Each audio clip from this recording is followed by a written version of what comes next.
في سورة الدخان قال الله تعالى: إن المتقين في مقام أمين. نعم. إلى أن تقول الآيات: كذلك وزوجناهم بحور عين. نعم. أيضا في سورة الطور: إن المتقين في جنات ونعيم.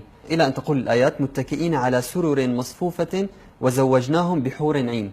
السؤال أنه الله ذكر كلمة المتقين، فهل أيضا ممكن أن يكون المتقين هم إناث أيضا مثل ما هم رجال؟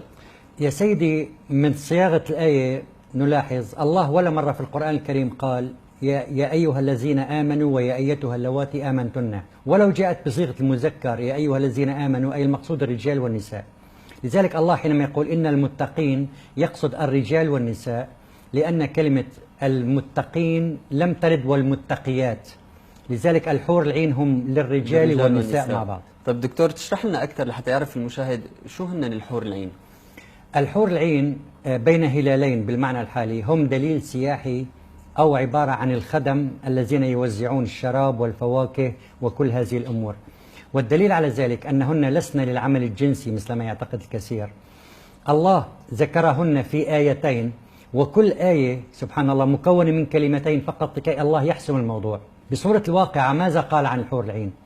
قال عربا أترابا. عربا أي صغيرات السن دون 10 سنوات، أترابا أي صديقات وليس زوجات، فالزواج في الآخرة يكون نفسي وليس جسمي. قال تعالى وإذا النفوس زوجت وليس الأجسام. أيضا كرر ذات الموضوع بسورة النبأ، سورة عمل الشهيرة، قال تعالى وكواعب أترابا، والكاعب هي الأنثى دون 10 سنوات التي ليس لها صدر، هي صغيرة، وأيضا كرر كلمة أترابا.